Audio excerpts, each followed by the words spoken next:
Hello tailors, and welcome to this video on fixing loose ends or snags in your clothing. Wait, wrong channel. Hello, Microsoft fabric tailors, and welcome to this video fresh off the sewing machine that produced the Microsoft Fabric Community Conference 2024. Ooh.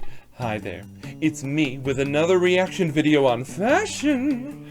Today's video comes from some guy called Databard with inside info on a new product called Fabric. What a fabulous marketing idea. Just say what the product is made of. Ooh, I love it. I know nothing about the product, but I'm on pins and needles waiting to find out more, so let's get into the video. We are about 6 months into Microsoft Fabric being generally available and about a month and a half from the conference. And I honestly have to say, I don't know the last time I've been this excited about a product. For those not familiar, Microsoft Fabric is intended to be a one-stop shop for all of your analytical needs, be it data ingestion, data storage and modeling and transformation, reporting on data, or even advanced situations like machine learning and artificial intelligence, all in one spot.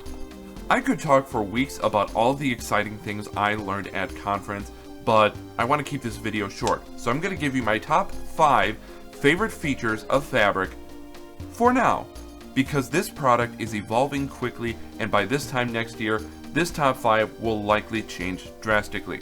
For now, here's the top 5 features you should be interested in.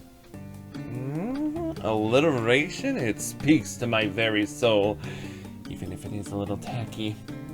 But he clearly has good fashion sense with that hat. Time to see more. Alright, number 5.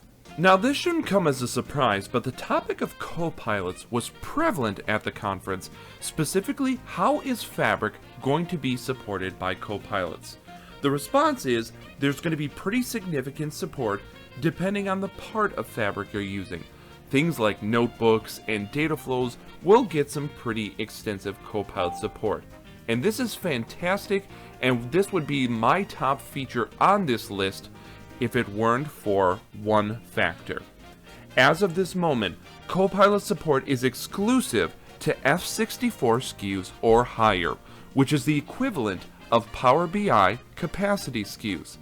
And if this fits your licensing model, then this Copilot support is going to change a lot of the way that you develop your content. But if that doesn't fit your model, this is a feature that is going to be out of your grasp. Will this change in the future? I think it's possible, but it's too early to tell. So for right now, if you want Copilot support in Microsoft Fabric, you have to go for an F64 SKU or higher. Copilot, Well, every good outfit doesn't need the perfect accessory, so I dig it. Fabric may be more than it may seem. Alright, number 4. One of the many announcements that Microsoft made at the Fabric conference was that mirroring is now in public preview.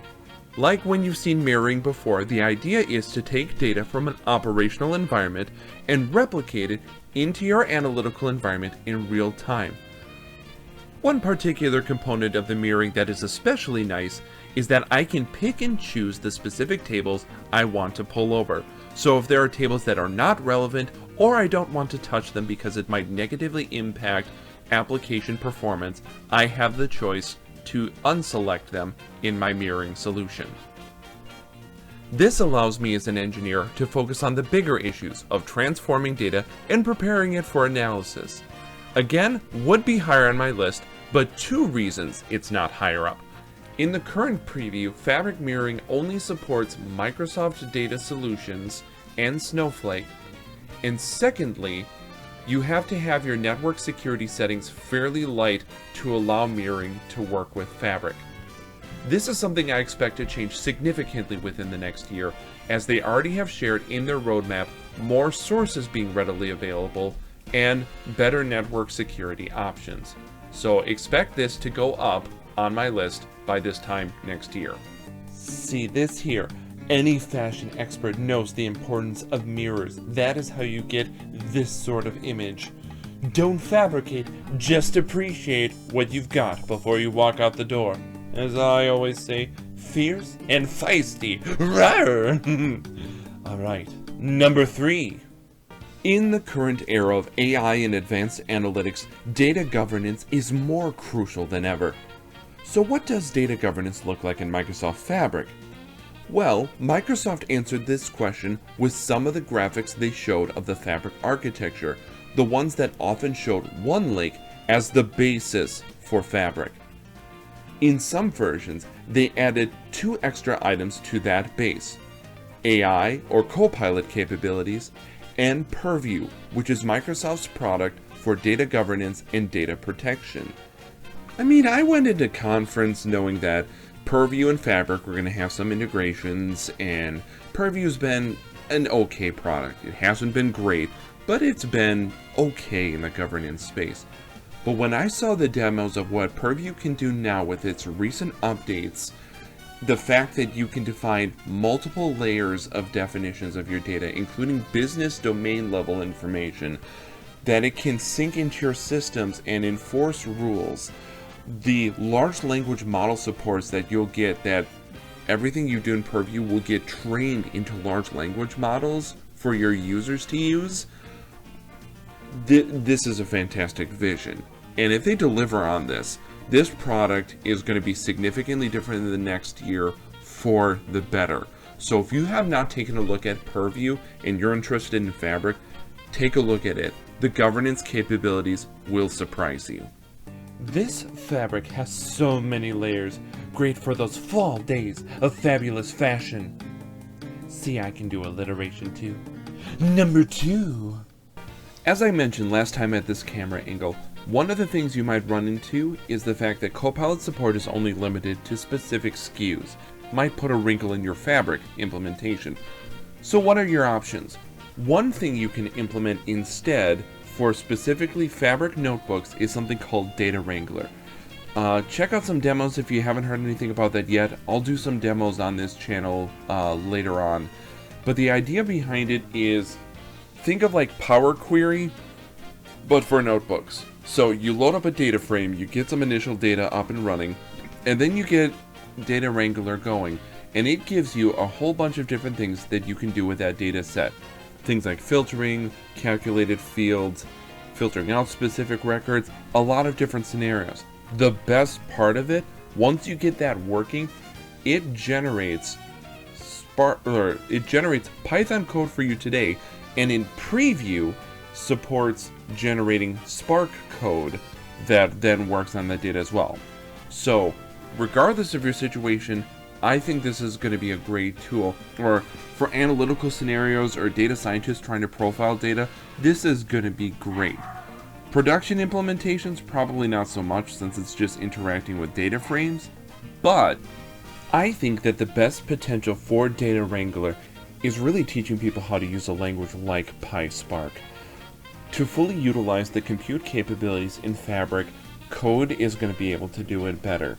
And so for those who need to learn code and don't have a place to start, Data Wrangler is going to be a great way to teach you some basics.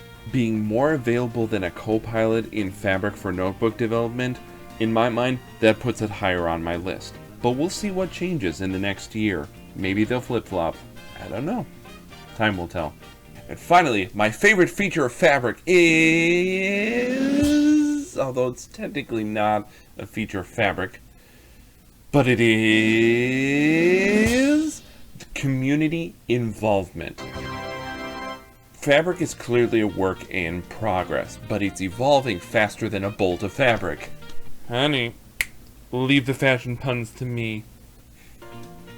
And in order to get that evolution, we need to do the same thing that happened with Power BI almost 10 years ago. That was having an ideas page in a community that was heavily involved in sharing ideas and providing suggestions to Microsoft that turned into updates of the product. Not the only company to do this, but it definitely made a factor, I guarantee it. So here's 2 ways you can get involved in the Fabric community to change how Fabric evolves. First thing is the ideas page. Power BI has had this for its entire life cycle. Other companies do similar things with products.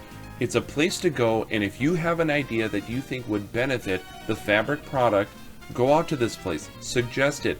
The ideas here, if it gets voted on enough, turn into future features of fabric. So get those ideas out there and share them. The second big thing is the fabric community page. If you're like me, and a lot of the user groups in the area disappeared with COVID, the community page will help give you some places to check out for groups that are still up and running, which includes some groups that run online. There's also a lot of other useful information as far as promotional content for fabric and things like the certification. But in the end, it's community involvement. Fabric is going to be another Power BI, a product that will only go as far as us as a community pushes it. So let's push it. Let's get them to make it better, and we'll have another Power BI on our hands in 5 years. For real, this guy gets it, and this fabric is the real deal. I give this fabric 90 yards. And that's a wrap. My top 5 favorite features. I'd share more, but I'm running out of fabric. You have enough of them yet? Scratch that. Make it 80. That was awful. If you like this video, please give it a like, subscribe to the channel. I'll likely be posting more fabric videos in the future, so get used to it. If you have other features that are in your top 5, let me know in the comments. I'd love to hear your thoughts. For now, I'm Databard, and I'll see you in the next chapter. Fresh off the...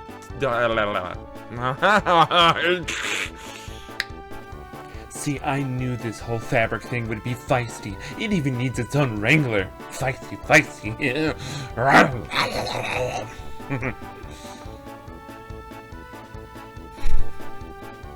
Copilot in Microsoft Fabric.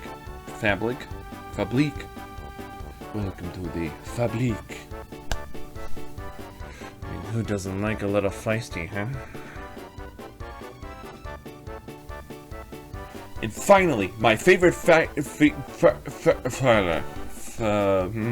careful there.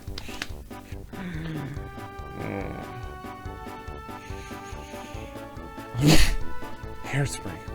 Microsoft Cloud Solutions in Snowflake. And secondly, I went to second way too early. Bad you. Bad you. You know what you did. Get down there. Thank you. Number 4. Number 3. Number 2.